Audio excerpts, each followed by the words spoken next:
Mùi lần nằm mấy tôi là hem từ vok một vok cha hay im một bùi cái nương các tục ở xây cao ông bà đẻ mong mày in mình bù phải yi lô đâu either mukti shiwa men yong hem lok đâu either mukti shiwa bù phải yi luon bù phá đâu cao ông teman wang muya sa yinyik yiyam hepui la nyik bu pai ida mukti shiwa lak chingna sa nyik bu ngonang to khai tanapo teman enu ka da ngonang yawang yangoi bu ngonang hayang boy ida yi lu lak chingna ida mukti shiwa ngon lak chingna sa kawang teman de hayang bu ngonang to khai tencha bu hipak kawang men yi non ida mukti shiwa chamsa tamana hem lokatai ha hymn number 96 epke hymn number 2 mawok 96 mamsa lena tainang spitting away.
Cholim Tatan Macha, hymn number 381. 381. Ating lakya Jisu ngau chai ngoya.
Number 340.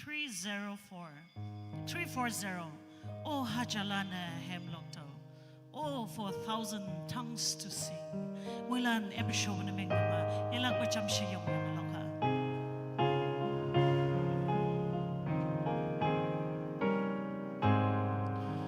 Oh Hajalana.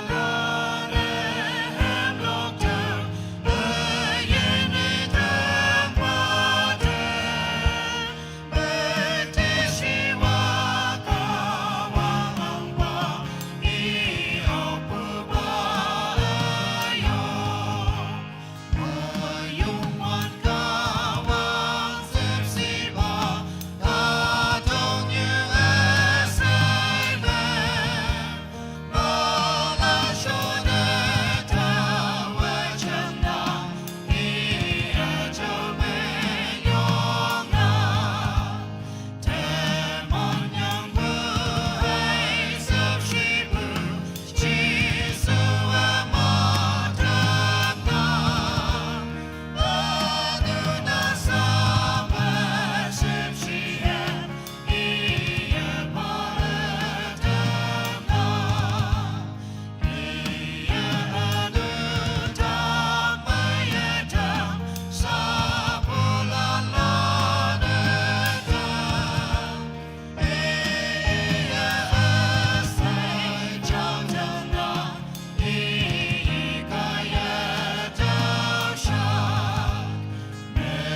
Kawang mukti siwa dam akung hongli dam hem loklak woya numano lokpu kung anu champu melana maitam ya buta mung menang yalak pa yung wan ba kawang teman mimalak. Dawa teman pe ambuilak sine kawang ngau cha ilak iyang pe ma teman pe yoplak sine tigon alang ba ece akat ida tongodan nang.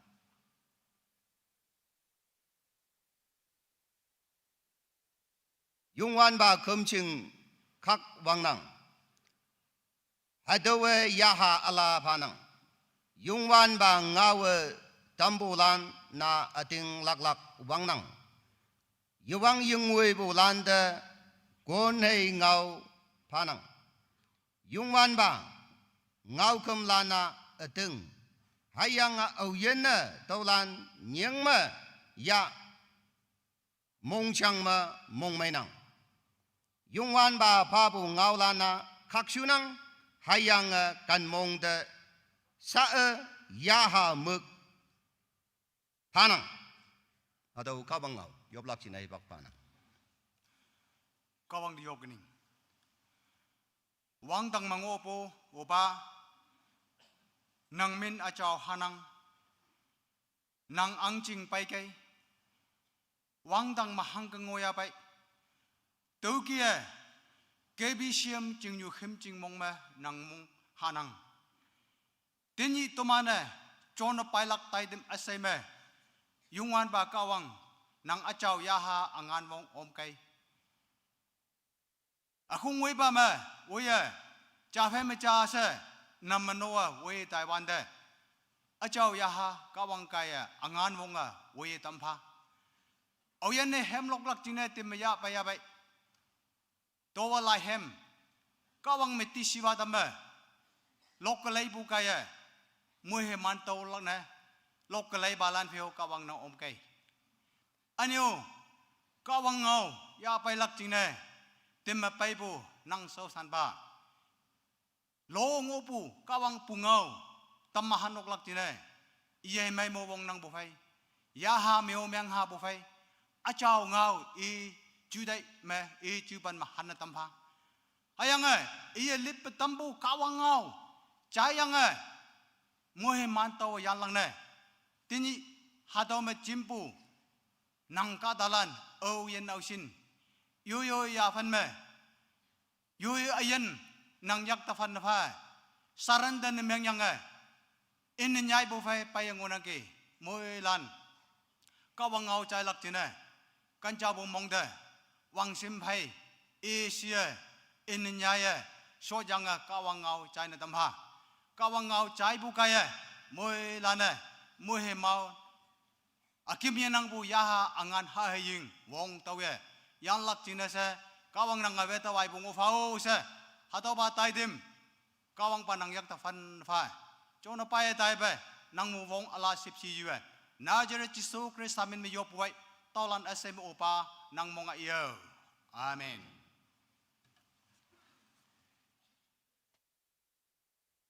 yoba tambu sausan ba dam yong panang jambu kung asai mong mai ya nang tini tai dom se hangu yinang yong ba kawang ngau ya pai lak ida chama taulili numuno lak sina yong ngo nang tu kai mui lan pe kawang om lak sina yoba tangyo se tau chena tam nang ge Awang na tani tamana yopu ta dam cha ya lak sing na keng yu cha ngo nang tu kai tau tui sau no mono lak sing na nyom ba ta hi bak pa dam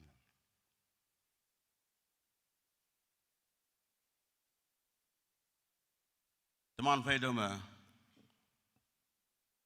wang sim pa bu tani bu yo bu kembu jong ba sausan ba hayang chimangok bu no kadalan Mon down my school ma yingo hibak chame. Hayang boy government high school, anyo public school, model school, Don Bosco, Douglas school, halan kangok bu hibak matau lainnya suyanggi. Hayang tau ki ngok wanda. Teman ampukan menyahu hayang admission tau ok tau kan ma lainnya bu ngonang. public school hangiba community school ngo ya bai saumaye KBCM de Hanover na myang adam KBCM gaya directly namno ayok hayang boy ka dalan yakta pa namno kay sa wangbyang pan mga tanan jing hagalina tamyang mawang tumana hadaw public school hangiba asong wana tumana chaingo hadawa Angjong school Angjong mission high school sa min yang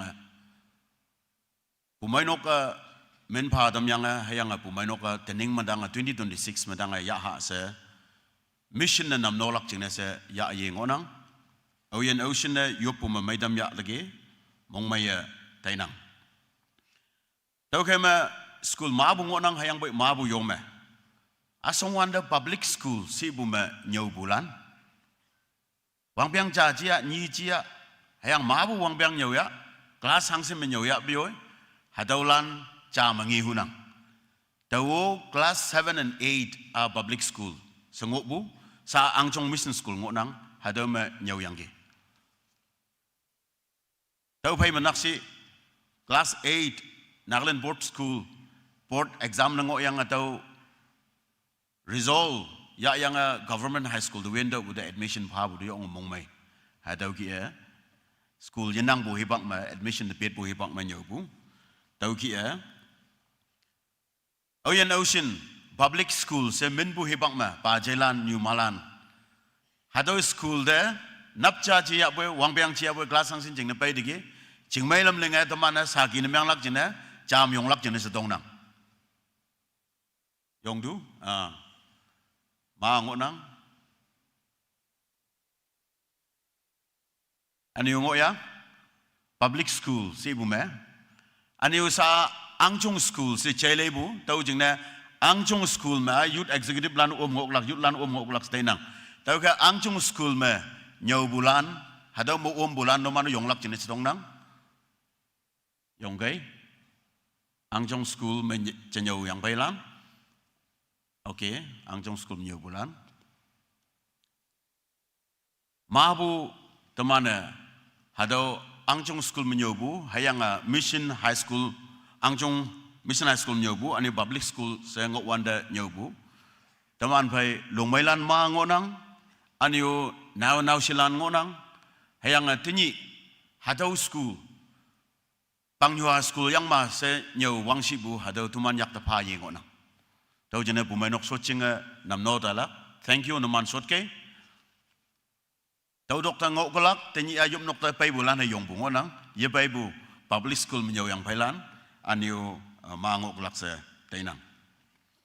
Tenyi hado school ma tuman ya aji bu bay cham se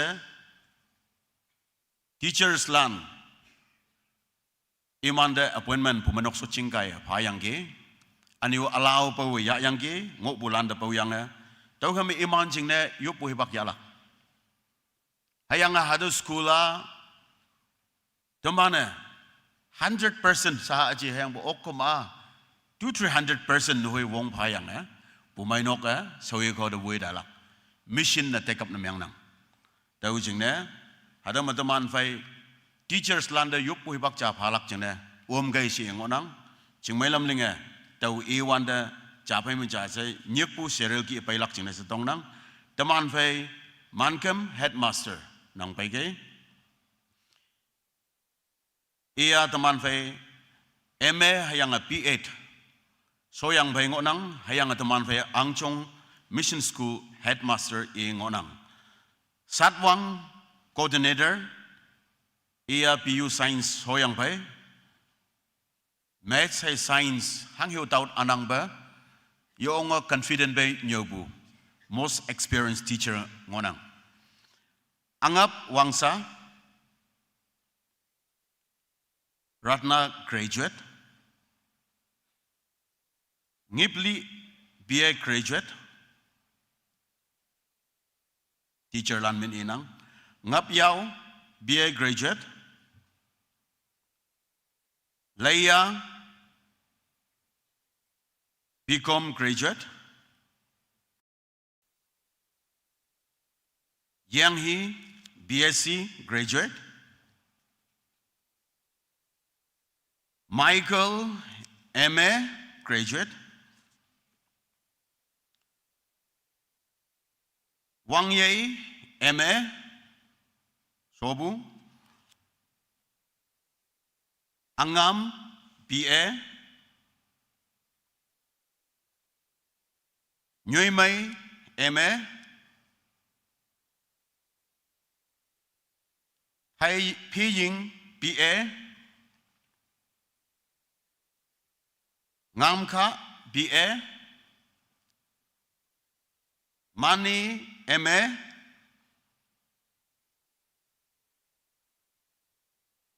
Long Nam BA.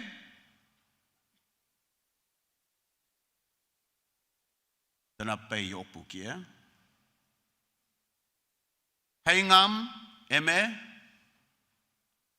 Tana Pum Yok. Lily BU. Yang teman fai nam nolak cingnya awan bion ngonang nginjai helper ngonang Mary helper ngonang teachers lan iman qualification secular education hai ibu aniu iman teacher na yang lak cingnya PH sobu hayang allow special course sobu background ngonang hayang boy hadaw ma mention na yang yakem hadaulan ngonang iman lau cingna yici hayang boy kawang ngawa ibu tau ke numana taye chat ese pen menga apa aha hayanga ya achau menma iman paptido the great commission nyingdoi mission nyingdoi Matthew afong tamatat aleng panmatu bungo bungaw hado inang hayanga imana tenyi domana missionary teachers lana Angchong Mission High School mapumanok kaya appointment pa dam bungonang tau jingne alo sugular duiso job lingbuki imana yadek fana phabu ba iman yongnang hayang iman jingne se domana yopbu kembu support phabu hado wongpong namyang nang iman de yop badam lak jingne taman fai associate pastors lan anio sausan balan noman champai lak jingne sedong nang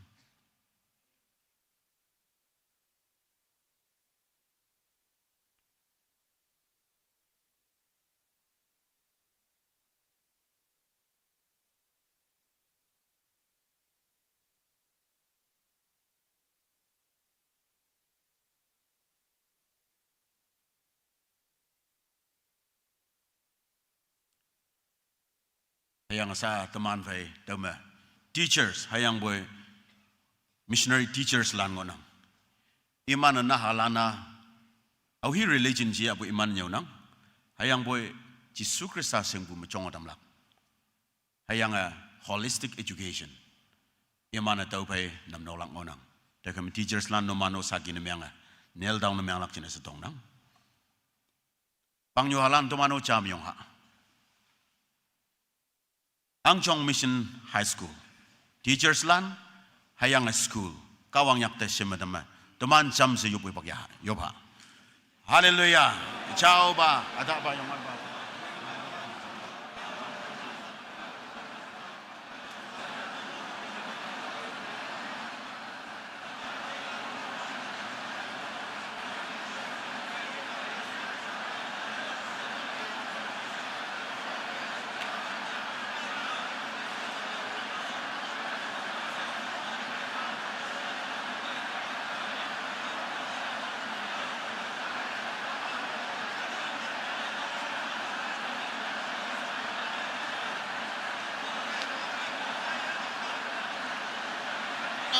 teachers lan iman namali damyang ge kawang nang menyong boy daw kema kawang nang yalak pachon bungo pa ayang adama school headmaster ayen o kawang nang yak ta fana baboy nang ya cha angan mong kaya lamui damba se yang teachers lan iman ayen dok sa chine kawang nang bumoy man dam yo boy haleluya wang dang kawang nang bungo pa nang ada pa yung ba kawang daw chine cha ba kawang nang ya cha angan mong ka lamui pa o se yan yung ba kawang nang yak na panpa yo boy hallelujah wang dang kawang hallelujah Lord Jesus ciao ba da ba yung wan ba kawang teachers lan wang dang ka wang nang men ma emekema enenyaya iman damu o wang dang ka wang nang iman yen hayang noksa tuiso no indo nang mission ka so ma iman tuiling wanda o wang dang ka wang nang umbung ofa pumai no ka nyinga dambu kia iman nang so sanang yelak pananga iman yen hayang iman ministry tuiso kawang nang chon pa o se apa aha ya achau kawang men ma teachers lan iman yen hayang calling read the get na yang fan fa yop nang dolana so ba nang mong ye amen teacher adom jam tan kai adom salam ya just start from yes.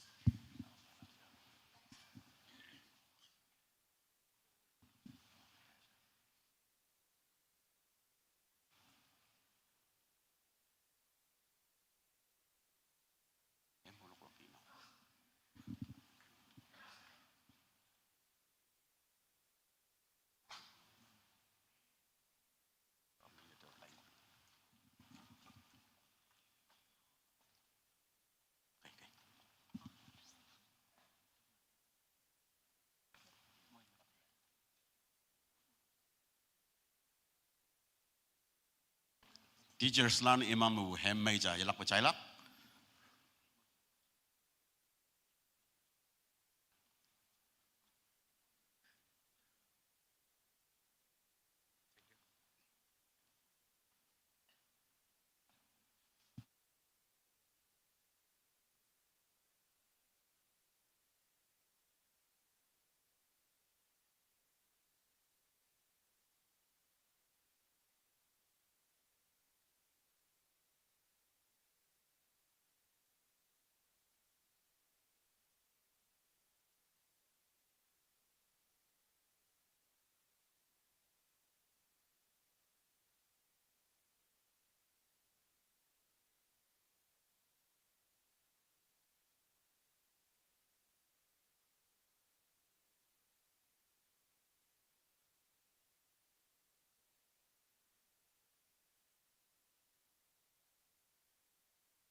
Thank you, Pastor.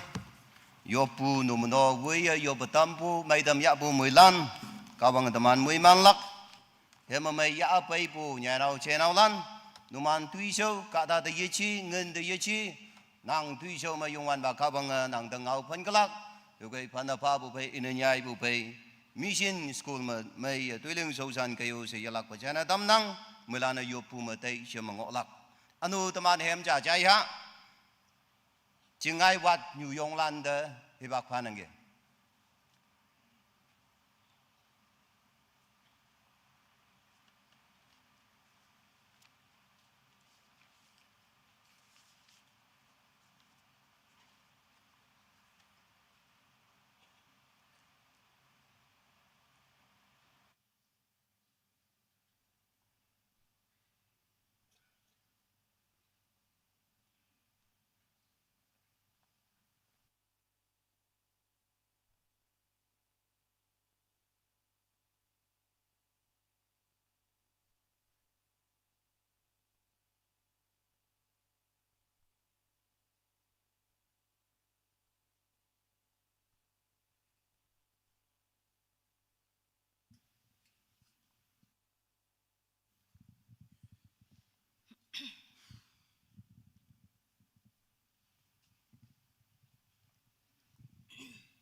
Thank you New Malan.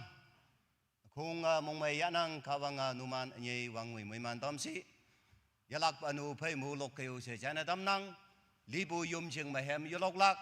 Hemlok yobu kumungolak atau saha ngonang. Sa teman pay offering hay healing service numanolak sinay yum bada hibak panangge.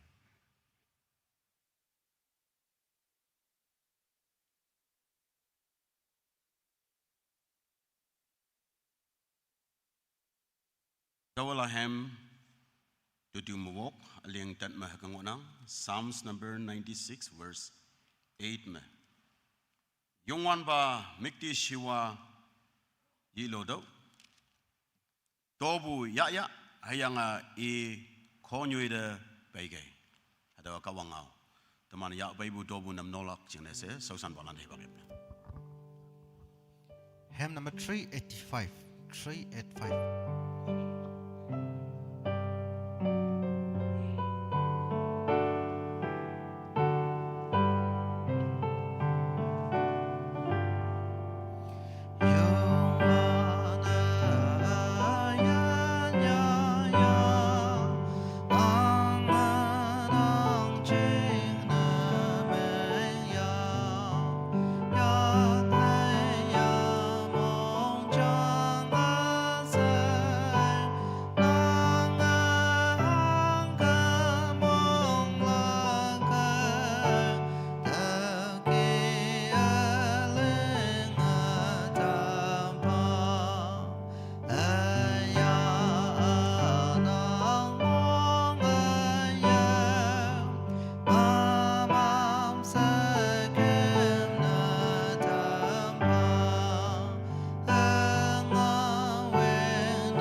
Teman ya baibu tobu kawang yak tefanfa hayang apa bulan cina muhiman yudam na.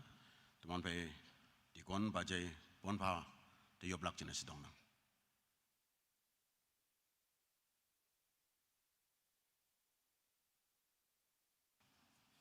Yofa muhiman tambu acau yang aying kawang oba dan pushom yu hipak ame cina se kawang nanti menyop hanang. Wang tang coba kawang nang hangsin maibu. Kepisim kadalan nang nilan maabu. Ayen hipak mueman tamyangge. Hake ayen hai hipak mueman tambur sana cebe. Teman wongpong teman shinyu jinase. Shengangin me pilik wilik me. Boyak laifa me lembu maabu nanga.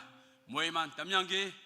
Ayang nang mission đối sâu linh lạc chính nè anh yêu yêu sang bộ đối sâu linh ở ốc bộ pha tâm bộ cao bằng năng pha bộ xe tiếng lạc bộ ayong phay yên ao xin nè sang anh in mẹ bùi yak lại pha bê lek veng lek lâm má bộ pha ngon năng vang tang châu ba cao bằng năng ăn chừng xin nè xe tụi mà nó chôn nó bài lạc ngon năng hatu sang anh in xem lâm phay ase cao bằng năng châu sa tâm pha hayang pha hua tay hayang bộ tay nhị yak yang mà ngõ su bộ chính nè xe yên ao xin yak yang mà bài ngon năng kì to bộ nhia bạc mẹ cao bằng năng châu ya ilak ba năng muay man tâm si hayang atu ba sang anh in xem lâm phay không cầm bộ tay nằm mình nói chôn là bài lạc chỉ nè xe ngõ bộ năng sâu san ba lan yang năng châu sa tâm si cao bằng năng mix sâu mình lìa chôn là bài lạc chỉ nè xe iman phay năng châu ya cây tàu ba tai tâm anh sang anh in bê lek veng lek bùi yak lại ba xem lâm phay không cầm bộ anh cao này yang mẹ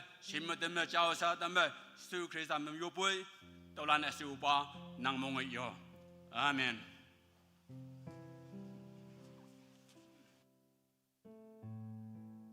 Nam no dambu sosan balanda kawang enye moy malak. Yop pa bay bukia to mana jalak pa. Yop pu yahu balan jing ne.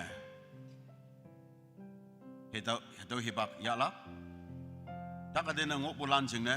Aniu prayer request hado menyana baybu hado ngamuk lan jing no. Hayang numan mong chang me. Yop lak jing ne tema baybu agenda ngok boy kawang song da ya bay tanap. Yop lak Saki na miyang lak chinesa dawa, do kawang ngawa do ki inang. Psalms number 41, verse 3 me.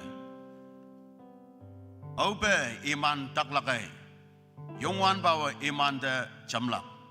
Hayang iman taktin mo po may tamlak. May kata na miyang bu chinesa, takpo sangpo tuman mangonang. Hayang boy kawang ngawi ibwa, nang hayang tau sangwanda takwanda ia may damlak hayang jamlak atau iyang ngonang. Dogema Psalms number 41 verse 3 reveals God's compassionate care for those who are sick and weak. We are going to have a time of special prayer for healing and restoration, and also to bring whatever prayer requests you have to the throne of grace this morning. Oyan ocean ating lak bufay nang tak may lak hayang nang lantam butaw lak nang ating lak renew na miyang lak burdens hanggi esay kawang da fanafalak nyambu esay tawlak lama daway treatment wanda diagnose na miyang bu resolve esay kawang da tanap simdam lak hayang ay iya nang may damlak. Oyan ocean, yopu yahu nangge, nang nyue mayong lak jeng nese hado hibak ebnang. Tumana naman jeng na yopu hibak yala. Kawang ang muhiman, kawang ang ngedigi, kawang ang ngedigi. Kawang ang nginang. Let's close our eyes. Tuman mo ilan minggoy ha. Ano yung lak moya? Please stand if you'd like to bring your request to the Lord. Seek healing, restoration, peace in your life. This is the right moment. Come to the Lord with faith, and you shall receive healing, restoration, peace of mind. And not just that, our God who increases unto us, He is willing to forgive your sins and my sins. And you shall be saved, and I will be saved in His gracious hand this morning. Tumancam siyo po'y pagyahayopa. Hallelujah! Ay chao ba da ba yung ba kawang nang song da nang katalan yabay nang oyan ocean dakaten po ba yung onangge wangdang kawang nang song da yabay wanda nang achana yibo ayong yagay o wangdang kawang oyan ocean me mong sang mong miyangbu hanggiyi yung ayi ikiyang onangge adolan kawang nang song da yabay boy nang achao ba ata ba yung ba kawang nang wong achuan ba nang ata ba nang achuan daw hayang iman mengubu tak heden mong sang mong miyang say Nazareth Jesus Christ man matay do. Hayang nang alana dambo Father. Tanap awian ocean. Lauhit ng onang ye. Lauhebu yung may babaybulan. Nazareth Jesus Christ man ma. May do. Jesus man ma. Hadaw lauhit budak tayo do. Hayang iman lauhe may damdo. Hallelujah wang dang kawang sa may damdo. Nazareth Jesus Christ man ma. Hadaw lauhit po nang may dampa. Hayang awian ocean. O wang dang kawang. Tak apong yadaw ba. Hangge yi ya yang bay ngonang ye. Wang dang kawang tak apong yadaw bo. Tak yang bo yadaw hayang bo iman ba lui sedak. Hadaw tak nang may damlak ching na chan bo ngonang. Nazareth Jesus Christ man ma. Wang dang kawang nang sa nang dak may damda. Mong chang dak may damda. Hayang alaw ba mahi ima. Chay dak bo dak dan say nang ya day damda. Juday chilo shembu. Do nyai bu hadaw dak ya day damda. Jesus man ma hadaw dak dan amyang. Chang day damnang. Shibu yo okpu. Mong ning nay bu. Hayang tuloy yung may okpu. Hangi kaya mahi tuloy may nayedam hadaw takadan amyang esay Nazareth Jesus Christ man chang tay damnam ayang anu kasi yaha sayang angbu hadaw chuday Nazareth Jesus Christ man ma lana damnam ayang chokomopu hayingbu yung awang amyang anu ma hadyang ngobu hadaw Nazareth Jesus Christ man ma lana damnam iman addiction mo bu kawang nang lana dampa hayang nang may dambu padagi se ayan yung wan ba kawang nang daminyong ba bayanggi tanapon ating lakpo ba yung ngobu kadalan nang mabu may damnang wang dang kawang nang daminyong paboy ayan da ayan chinba udam digi wang dang kawang nang minyong nang hayang namu nang mubu angan wong wombu bay nang mubu sipsi gaya pauben bu anu o chau dambu nang chan bu oyong jinese minyong panang ni se anuling na dadam hayang adaw malainya na baybulan apa haya achaw kawang nang manmayak chon adam nang nang imana nya na bible prayer request say de hibang makaksue kaksubu tuisaw bay nang chan yedo jajang cha nyan bu na mayang dadam nang manman nang kadalan tuman mong cham yang yobbu hadaw ada ada ngaya kawang nang tuiling adam daw si yob nang dolana so ba nang mong yew amen shot kay kawang moy man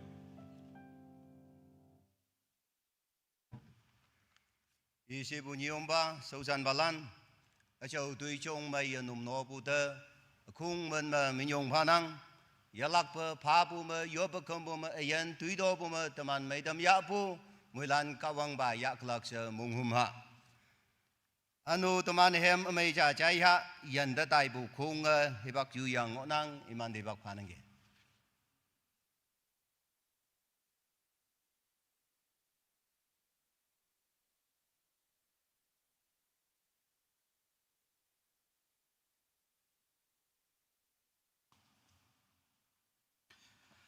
Mulan din namay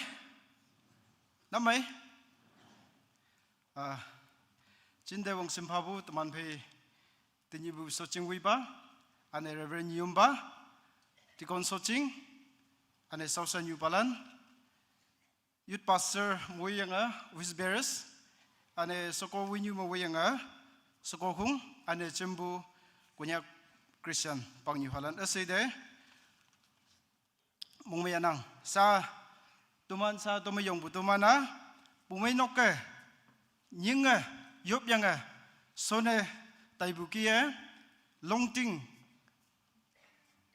town wancho taude revival singnese tuman bay tuman worship team tuman si tat hake sonyengke tometawa worship team lan wilak singnese taidau si bu singne amuwiyanga tuman sidat driver sa tuman pay driver yinang tuman sidat hakie tayanga revival yong maya tuman hakie ya soyanga hacha ni hakie ongbo chau se wanyak pangyu halande hado idam ningki hado west coast yik ya buwa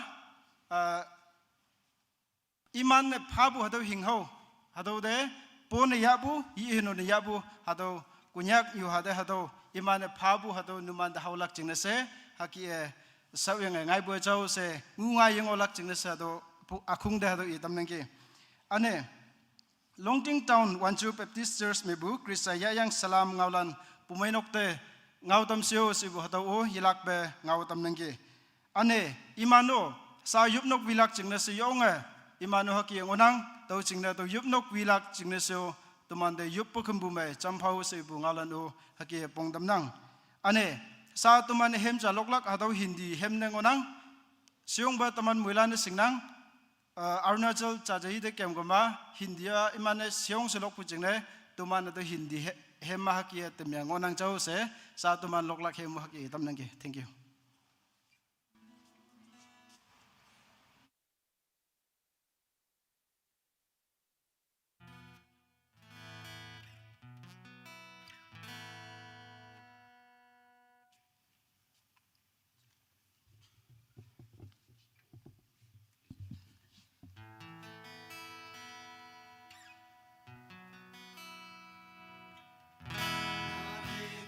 कुछ भी मुसीबतों में आशा मेरे जीवन की हर पल में ना देखो कुछ भी मुसीबतों में आशा मेरे जीवन की हर पल में कैसा अनोखा प्यार तेरा छोड़े तू मेरा कैसा अनोखा प्यार तेरा साना छोड़े तू मेरा यीशु तू ही और क्या है सारे आदर और महिमा के हाथ उठा के मैं कहूँ और क्या है सारी आदर और महिमा के हाथ उठा के मैं कहूँ तेरे चरणों में मैं बैठा रहूं तेरी बातें मैं सुनता रहूं यीशु तेरे पीछे मैं चलना चाहूं तेरे चरणों में मैं बैठा रहूं तेरे बातें मैं सुनता रहूं यीशु तेरे पीछे मैं चलना चाहूं तेरे ही तरह मैं बनना चाहूं तेरे ही हाथों में रहना चाहूं तेरे ही तरह मैं बनना चाहूं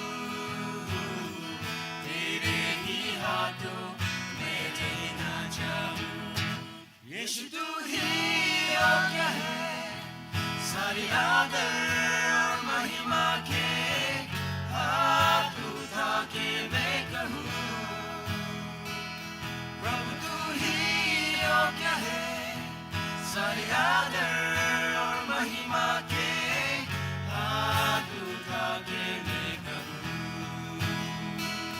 यीशु तू ही और क्या है सारी आदर और महिमा के हाथ उठा के मैं कहूँ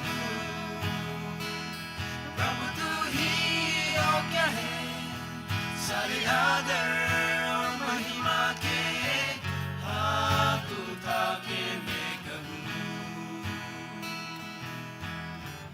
कैसा अनोखा प्यार तेरा छोड़े तू मेरा कैसा अनोखा प्यार तेरा साथ ना छोड़े तू मेरा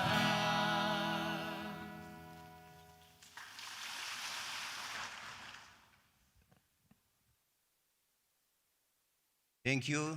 Nhà nào chế nào lan. Em lo có tâm pu, yên yên ngao lan ở xây, ở khung mong mày yết năng cao bằng mười man tâm sĩ.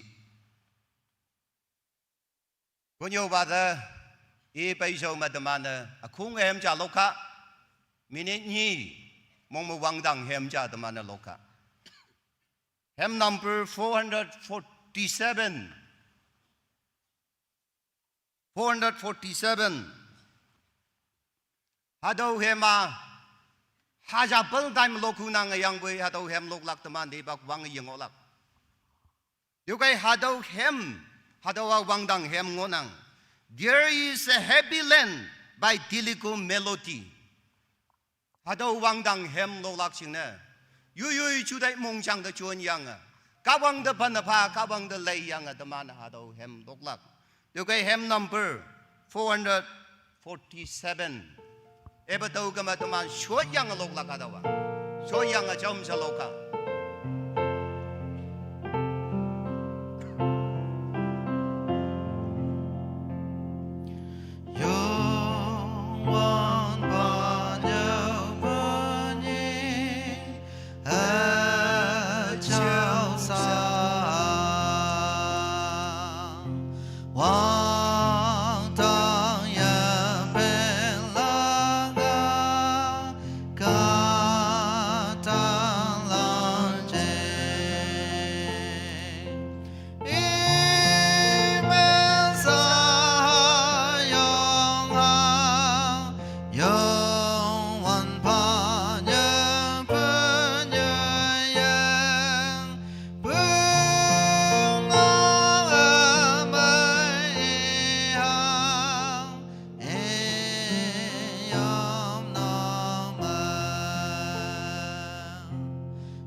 Ba sa kunyo ba da hibak panang hangi ba hem wang dang hem to mana lok yang ge do ya ban ma kunyo bu ngau chai lak sing ne mulan te to chen dam nang ge.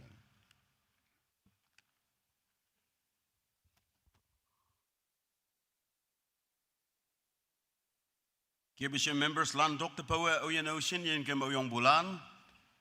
Pa isu ngonangge bumenok so ching men ma yalak pamulan mong may pon ya po do China dam nang.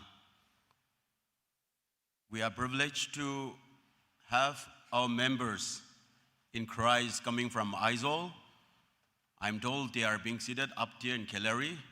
We would like to, on behalf of the pastors and also church elders and the members of this Konyak Baptist Church Mondown, would like to warmly welcome you to our midst in Christ. May I request you to kindly stand and show your presence to our congregation. Where are you, please? Adoki goma. Kemara pahabu kada adoki goma jenang wangai si. Iwan pay ngonang. Once again, it means a lot to us, and I believe it means to the Lord as well. And you are here to play football for peace, and it also means football for Christ. We would like to cheer you up and welcome you.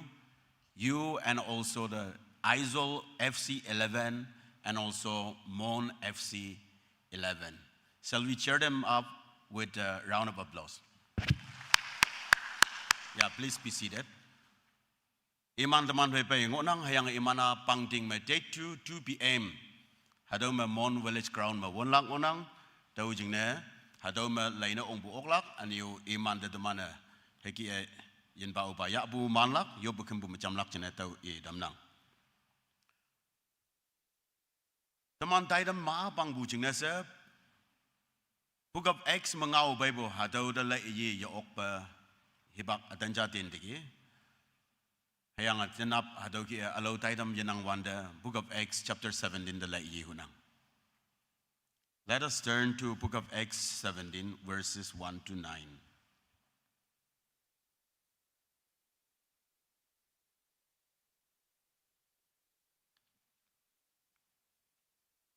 Bible FK teman jam se ilak.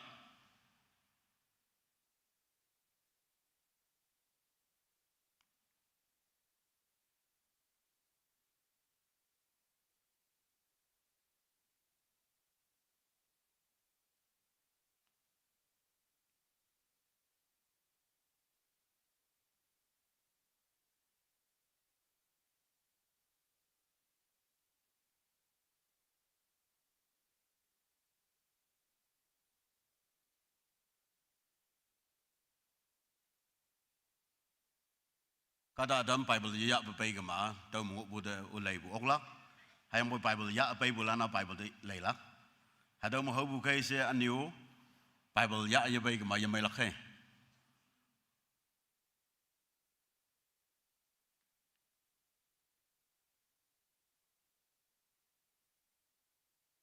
teman chama taha cha ni lem sa iman Amphipolis hai Apollonia kaya taifai me Thessalonica American me Jehudilan senakok chango tau me pai hayang Paula wanglam ke senakok te ong hayang hatmong lim nguye iman fai ngaulai mapu saki fawa nyau hayang ngaulai mapu ya Krista sanga ponglak wongpong hayang libu mapu nyisa yang yelak wongpong ne ngoyang ki se hayang tawa numanda ngawa tambu Jisua Mesaya ngonang se koi ngau iman adam meangna tamme wanglam de kanbu Greek lan akung ayongcha hayang ayonglan soko mabua Paul hai Silas fai om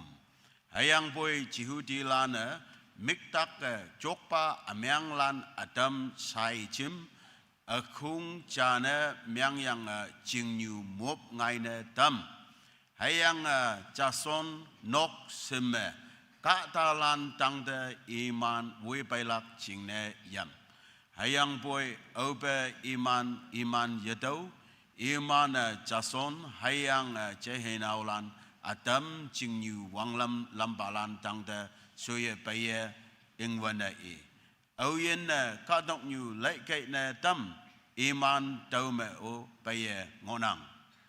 Jason iman ngoi na tam hayang taulan saye Jisu se nyekpu alau angpa cha ngonang se ngau kaisa ngau kyang nu sak chonang. Obe akung men nyue hayang wanglam lambalan taulan ngau chai iman ching yengo ok. Hayang boy iman Jason hayang alau mapu janbu ngin yang faime iman lana tam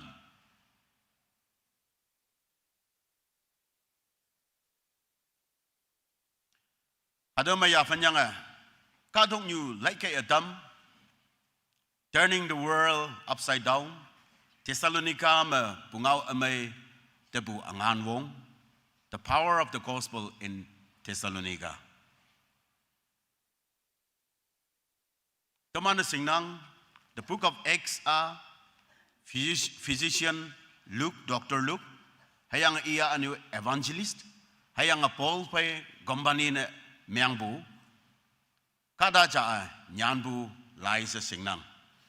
hayang ia hado nyan bu details yo ong may nyana pa bu to mana hado nyinang hayang chapter 15 Jerusalem Council jeng iyangi chapter 16 me the midnight hours Philippi me Paul hayang Silas lan kap nok to ong bu hayang hado atu iman pungau Krista pungau amay konyo bu jing na iman pay wangyak hoyangi hayang hado wangyak kap nok me iman hemlok hemlay worship ni meyang hayang miraculously hado prison lan se abadam hayang iman tau malakpo yuchi hayang bo tinyi they are here in Thessalonica after Philippi.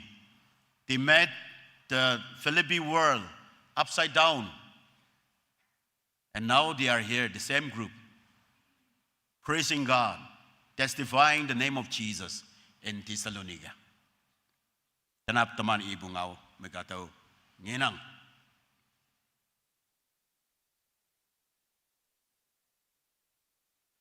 Ayang atau mana? Hadau chapter 17, 1 to 9, dalai wanda. Hanghiba Thessalonica me.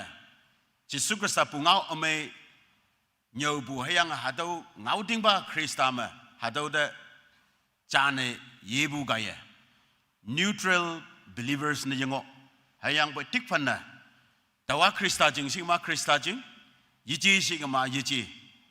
Sa ngau pan ya okpo hado powerful effect gospel gaya pai dambo hado remind namyanga tamnang the gospel turns the world upside down because it confronts what human pride kada nyu ha o yada ba o hingo na ani o da bu ngango hayang boy Krista pu ngau amay ba hado bai sapnyek pu hado challenge fa hado yisuja o yada lak hado ibu religious traditions Yehudi lan myang bu wanglam hangsen wan buda. Tenyu Hindu wanglam, Muslim wanglam, Buddhist wanglam hangsen wan buda.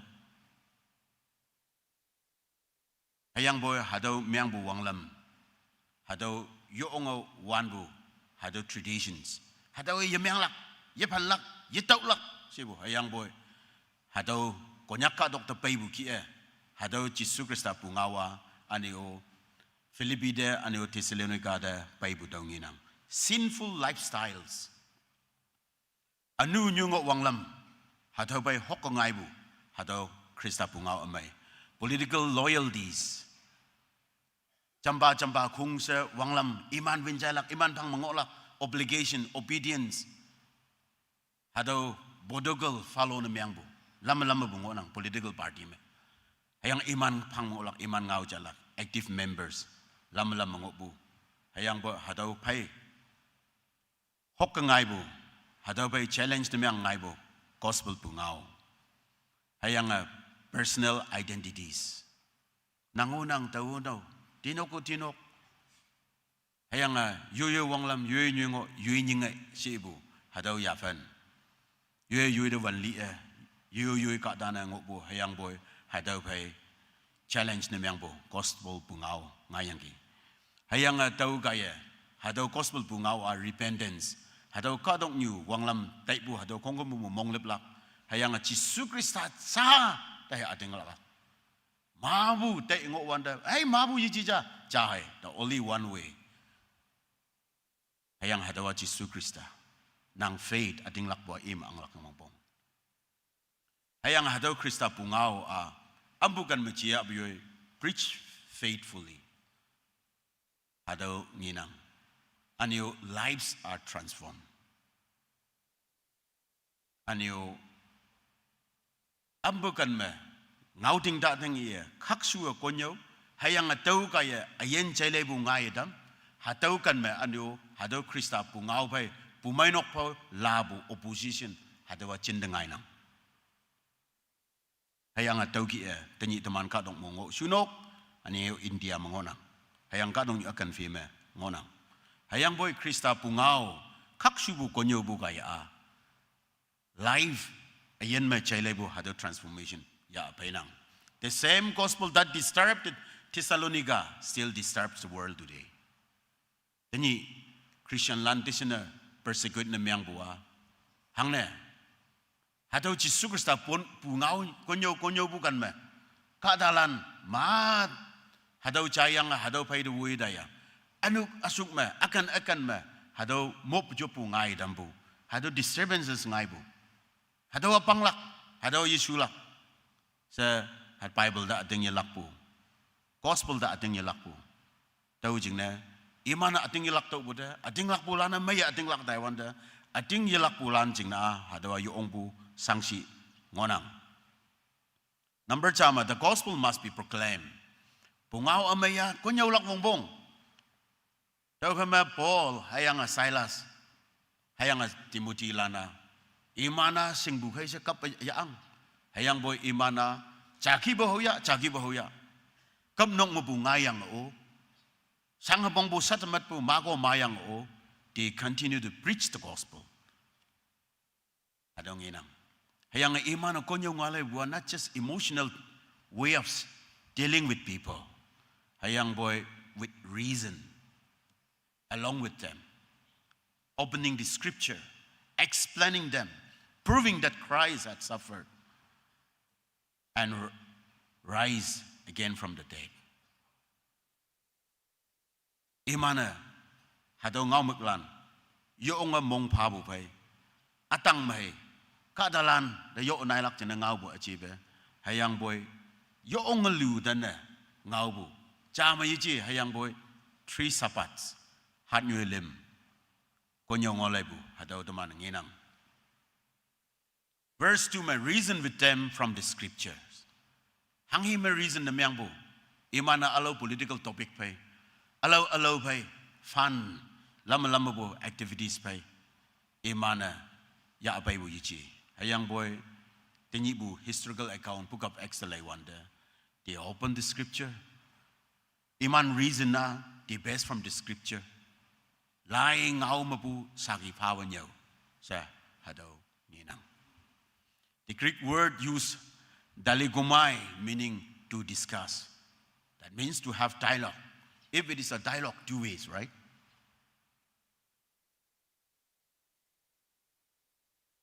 Dialogue na mayang kama, akaw cha ngaw with the dialogue si ibu, okay? To reason thoroughly, it means that. That means, yichi chiya ating chalaka sa yichi.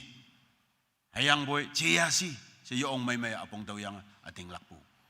Paul did not preach emotionalism or empty philosophy. He explained scripture carefully and persuasively. Yung carefully, yung may, yang kang yang may nyaw lay.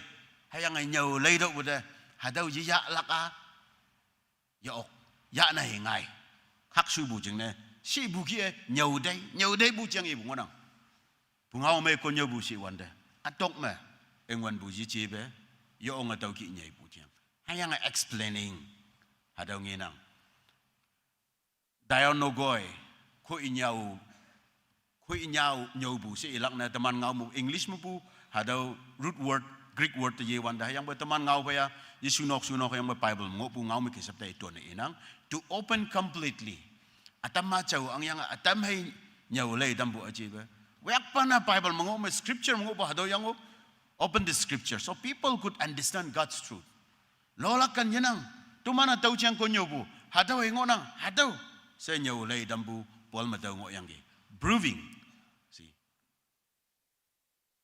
Saki hadaw atak ngai bu aja se daw jing ne hadaw ma proving si wanda paratitheme means to present evidence hadaw commentary makinginang Paul demonstrated from the Old Testament that Jesus had to suffer and rise again. He goes back to Jesus and say he had to suffer and die for the sins of the sinners and rise again. Hadaw konyo bunginang. Hayang hadaw evidence gospel center na miyang buha. Hangi si the Messiah had to suffer. Isaiah 53 me alang balay me jan bu hadaw ngok bu jing na. Hadaw aja die for sins Isaiah 53 mangok bu. Anu jing nalilak si ba. Rise again Psalm 16:10 mangok bu. Ano yang ayilak si ba hadaw. And that Jesus of Nazareth is that promised Messiah. Genesis 3:15 me anyo mabu lai mangopu. Hadaw yang hadau Messiah, hadawa Old Testament memu Judilan naman sing nang Buddha, Chan bua, Chan ngot nang Buddha, Bible references, hadau pabu. Proof na miyang bu. Evidence hobu tau nginang. Tau jenda the suffering of Christ hadau konyobu. The death of Christ Jisu Kristus libu jen konyobu. The resurrection of Christ yang yibu jen konyobu. Hayanga Jesus as the promised Messiah. Haga Bible macana ngobu hadau Messiah hadau jayo. Sangbu Krista, libu Krista, yang yibu Krista hadawa Messiah. Iya. Ating lakman. Ada proof tauman. Hayang hadau kadalana Judea lanongo. Greek lanongo. Hayang ai ayong sekolan ungo. Tau kama hadau kungda nyaulai dambu. Hadau nginang.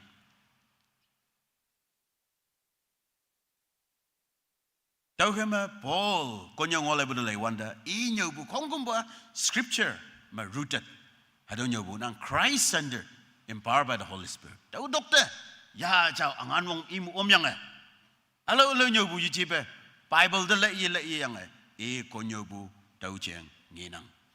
Charles Spurgeon konyoba ja ibu the gospel is like a lion. You don't have to defend a lion. Bungau amaya Saat nyu mai lang ki ngonang bu. Hayang mai lang jing nese either tian lak, either yom lak defend. Ada hang yo wong pong na yici. All you have to do is let lion loose. Let the lion be loose or the loosen. The lion will defend itself. No. Lion jing nese I maya pama, I hau pama. I tui pama se protection, defend, hado mechanism, hado wongpong na yichi. Hayang boy wongpong na miyang buja, hado lion, I ba lando, lan kem hado mo wong ba I mo bugay. Tau jang I kong kem bu naw ija. Hado inang. Paul hayang Silas, Timothy lan me ngi opua hado gospel bungaw. Imana kawang ngau lanadam hayang hadau kawang ngau da au hiu pang yo okanok ka taibu tau nginang nyisubama the gospel divides humanity jajama gospel ka ta lana sipsa tamnang senyo hayang boy Bible adam laiwan da ka ta tamhan tambua hadau pungau amai kaye so ungai si wanda Acts chapter 17 verse 4 to 5 ngi okpua. Some believe while others became jealous and hostile. Jisu Kristus pungau da ating lak pulang. Hayanga adama ane ating jelak pa ane ohin bigta pungai buyang.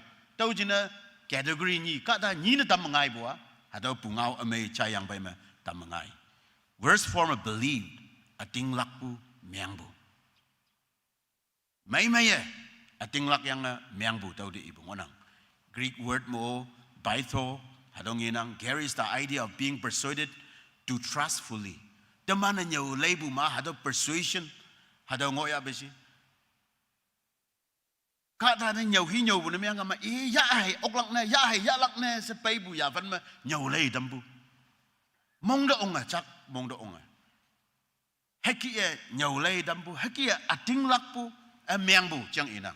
Tau kaya ma Paul konyong olay wanda tisaluna ma kadalan miang buat tau ki miang yang ki may ampung tau yang hayang miang hayang atam ji miang bulana may ampung tau yang imana ay religiously spiritually tawa hada memenuam si butau ngina imana confusion hayang apong yu tau bu jing nase ji miang bu yici hayang boy apong tau yang chak miang apong tau yang tawa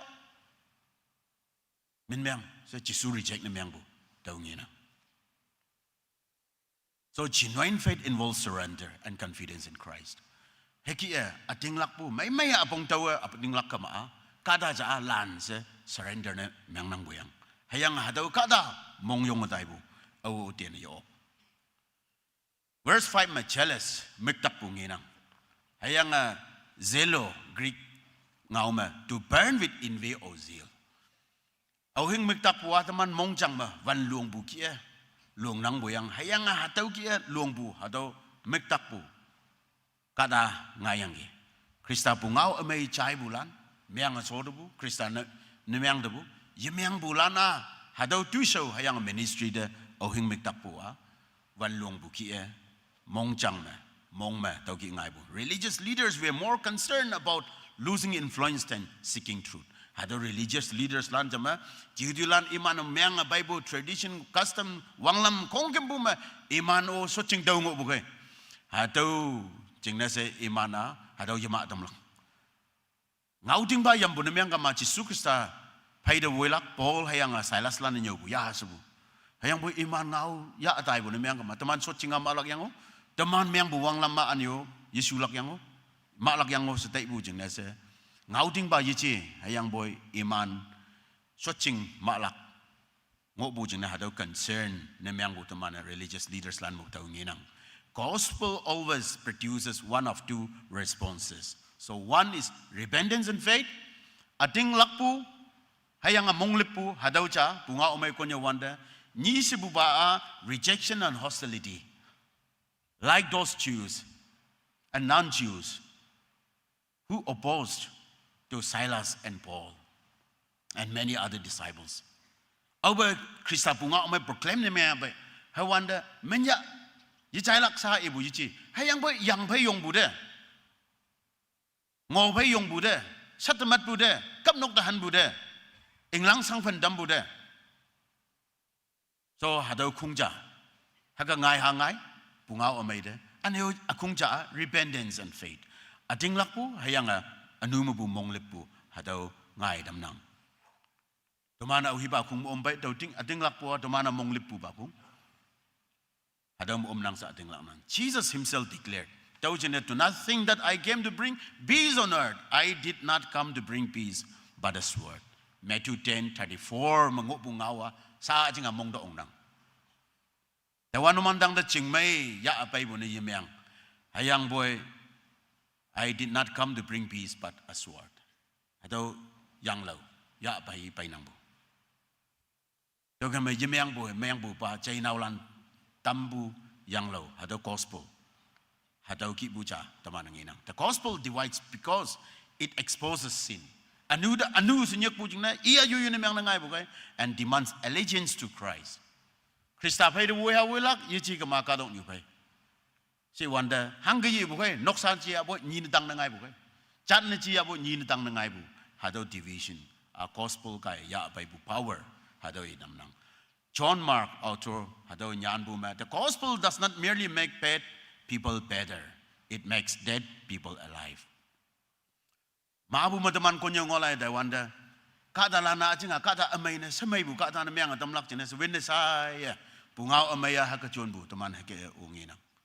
Hayang boy tau ba yichi hatau mai sa na yichi kada amai no myang lak ya hayang boy tau sa ajibu libu kada ayan na myang atam lak hayang ayan na myang atam bu bango nang iya libu hayang hatau libu kada Jesu Krista da ating lak ya ida salvation ya bai bo hado ayan pabu teman Krista hayang gospel ma hado ngonang.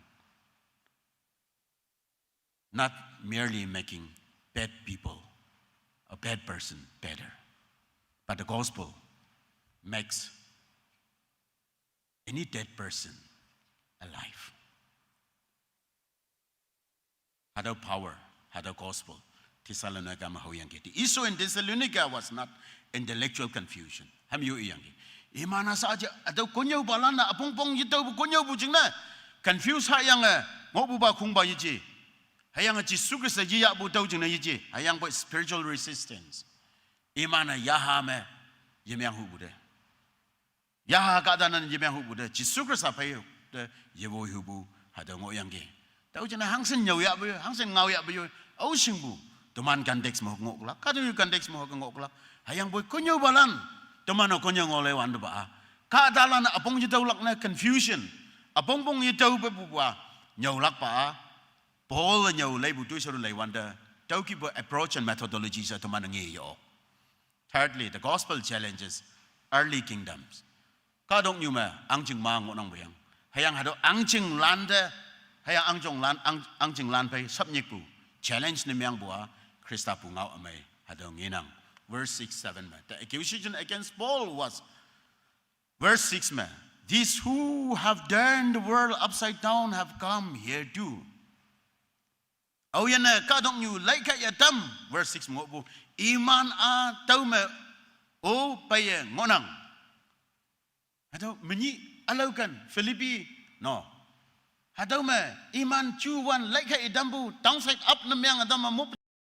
Au hier hado Jesu bilan hado kong tinyi di Salonika ma pai ngonang giu menyi lai ka idambu kong anyo tumandang na au yan na ka dong nyu lai ka ina dam iman tau ma o pai ngonang. They are here. Hado ibung inang. Turn the world upside down. The gospel treating sinful systems because Jesus is king. Jesu Krista a angba e dokta alo yunang. Hayang hadaw angba e bungaw a new system de. Yichi. Hadaw yisulak. Hadaw maklak. Hayang hadaw anu mungok bulan. Anu mawang lam bulan. Hadaw Krista bungaw de nyambungay nang.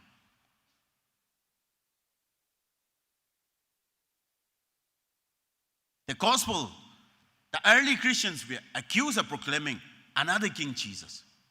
Iman hado Krista pungao, jeng nyo wanda. Alaw ang ba jeng jinyo, kaisar jeng jinyo, hayang boy Krista ijay nang iyo. Hado Krista jeng ibu. Tau jeng na religious leaders lan hado do mongmeng hayang the gospel directly confronts every rival authority. Hadaw Krista da yumong bulan pai. Krista punga omaya hoka kema ngaibu hadaw nginang. Hadaw auhiwang lambu. Ay mon ang chi ang chamba konyak ang lan wang lambu jiang ibu sa ibu yichi. Kadong yu wang lambu jiang sa yichi. Hayang boy yoya ayan debu ang ba ngok buda nanga. Nang doktor pun au ngok bu. Anok pu acing na anok pu atau sengok buka da self rule and your cultural idols. Chat hili lana min ngai ka da na myang adam yang min sing ka da na myang adam yang hadaw paida wina dampu hadaw kipu political idolatry kipu and your false religion materialism hadaw kong kimbua more or less like authority that we are in. And then gospel confronts. Hadaw yichi, hadaw do. Hadaw ibong inang. Anti-right notes. When Jesus is proclaimed as Lord, Caesar is not. Bible mo, Paul, hayang iman ko nga, Jesu Krista yung wan ba? Sa inyo wanda, Caesar yung wan ba? Aja sa inyo. Hayang tau jeng na iman mong myang. Tau jeng na hadaw lan kadok nyo lai kay dam nanggi. Konyak ang jeng myang lagi. Konyak society downside up na myang adam buyang. Shibu kibu yafen bay bu background jeng inang. The gospel is revolutionary because it announces Christ's absolute lordship. Nokpu Jesu Krista hay. Hadaw dokta au jenang. Icai hui aboy Bible mahagay inang. Hayang boy daw mong diyoong. Hayang hadaw ngao icai op. Daw kay ma Jesu Krista pungaw amaya hakan ma hadaw ki iwong nanga hokpu jen inang. Believe. The gospel requires courageous discipleship. Christian na miyang lakachang unang ating lakpo. Hayang boy Jesu Krista paida wibu mong yonga. Ibin na miyang buha daw yung wongbong na miyang na. Chapter 17 verse 8 to 9 malay po na miyang gama. The believers face persecution almost immediately after conversion. Iman mong lipupay jam sa Christian landa sa tamat bupay. Jangaday kamnong mahan hagay baybu ex mataman ang iyanggi.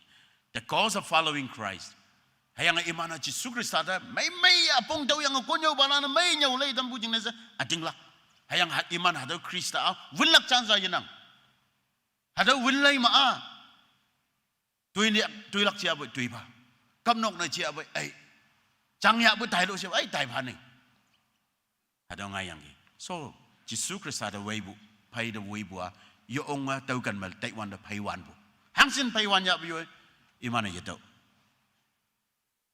Yesus Kristus pai da weiwan da kadalana reject na myang bu hada rejection ngonang like package suffering hada ngonang Yesus Kristus ben na myang bu ma hada sangbu pongbu hada ngonang hayang laws of repudiation yung min ngai ka da min sing ka da na myang si bu hayang boy hado saji hang no ye myang ba yai da bu ki bu ya van holak family division nok sa mo o nang bai hok bulan ngo nang bai teman bai hok bulan ngo nang bai teman mon down church man hoy hayang a Hindu hayang a Muslim background na myang tai do hayang a nok tang yang atam hay myang yang atam ma Christian na ye myang tai do hang sen hok ya bai no the family division hado persecution settlement po sangabong utam po hadaw yang Yesus Kristus pai da way lak jing na hayang way bu na myang kama yung pai wan po a costly affair hadaw nginang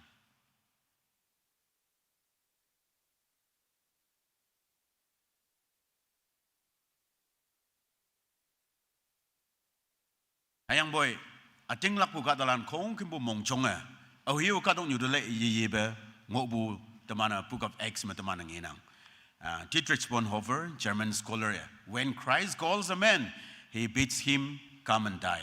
Hado ibung iyangi.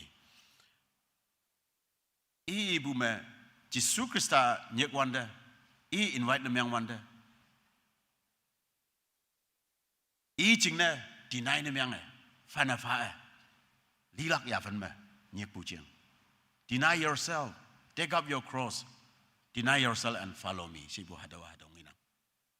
Tahu jenis Yesus Kristus ada tailak, hayang ingau jalak, ida ading lak. Min mapapti lak, hayang ifay de lak si kama. Hadaw costly affair. Discipleship is costly, but Christ is worthy. Ayang Yesus Kristus pen namyang buat jam lui paywan bu, nginang gi. Yung sangbu pong nginang ja.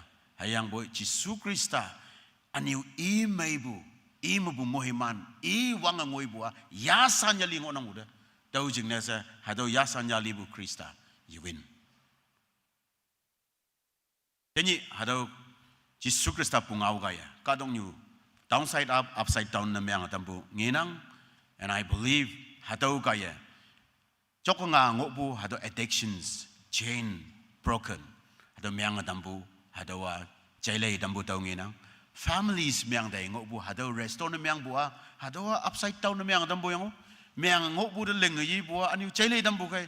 Hadaw ki bu teman nginang hearts being transformed mongjang jailay dambu hangsin na myang ngo si mongjang hayang alana lingaye dambu hanu etinides teman chin debu taibu tailam jailay dambu molowan ma chin de ngo asibukan hayang boy Yesus Kristus da ding lakpu kaya chin debu wangdang angjing lam de tailak teman da jailay dambu. The same gospel that transformed Thessalonica can transform us today. Tanap ngau bu do hingonang.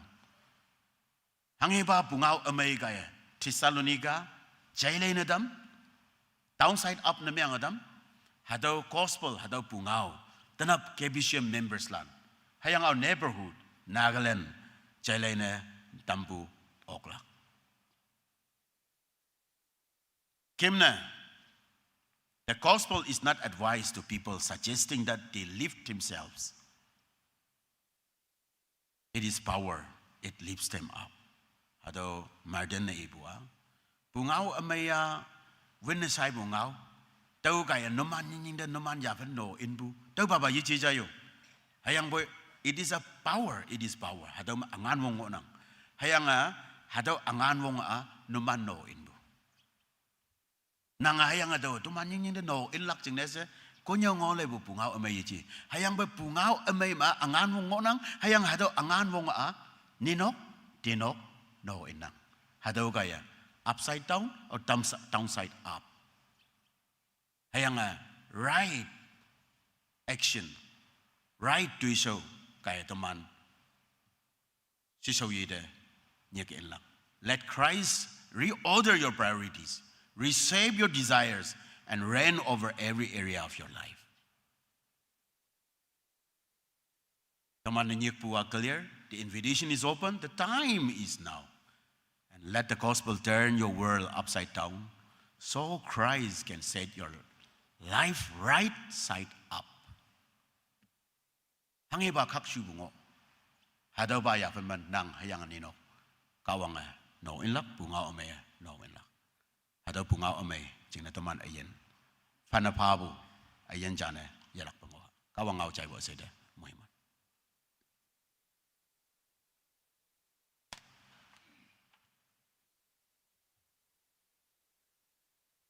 Yalak penyomba mungmayanang kabang ngau Bible students London yau bukia yasan maya teman de pungodam depu lai si pa ja phe ma cha se juga yalak pe kabang anang ayan noksa tuiso bang mui mandam ba teman tui dem hem cha lokha hem number 355 column pan tengah menga closing hem number 355 Jesus among Changde, since Jesus came into my heart.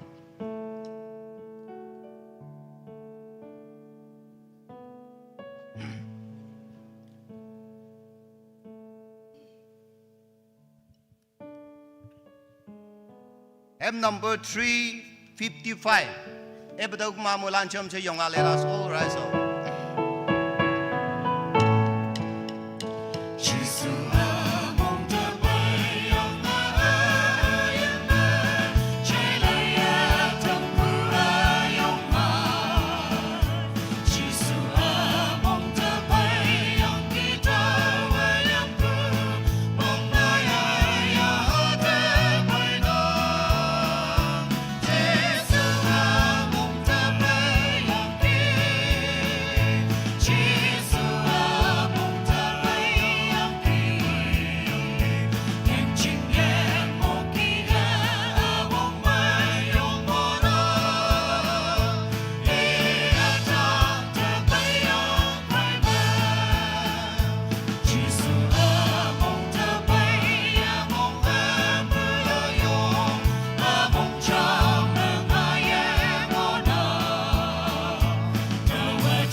Let us pray together.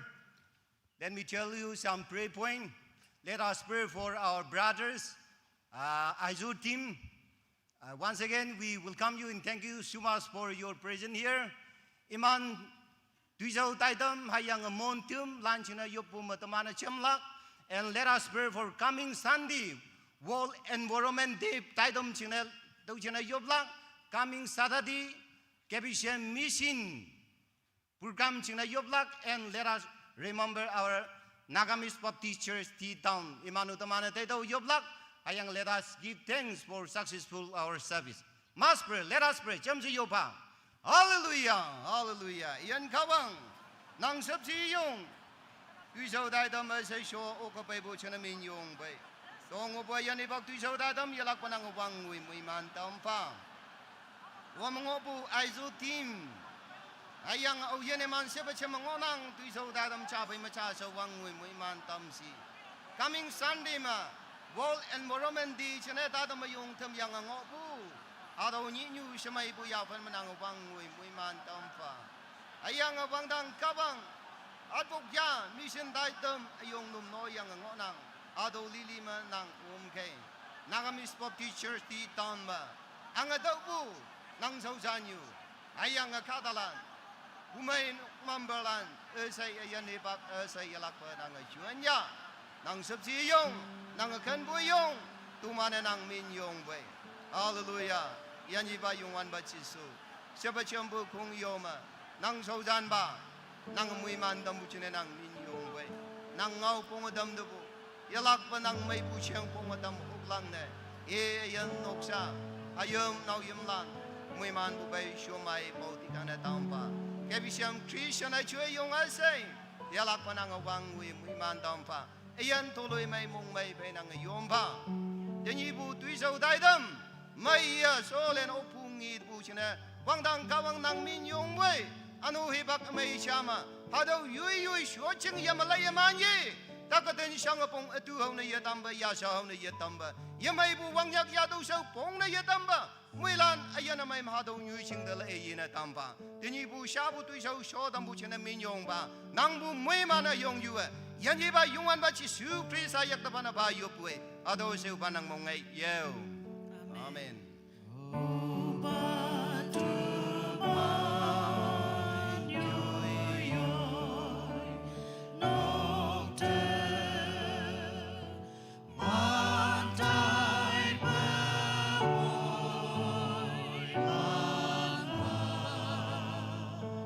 Yeah.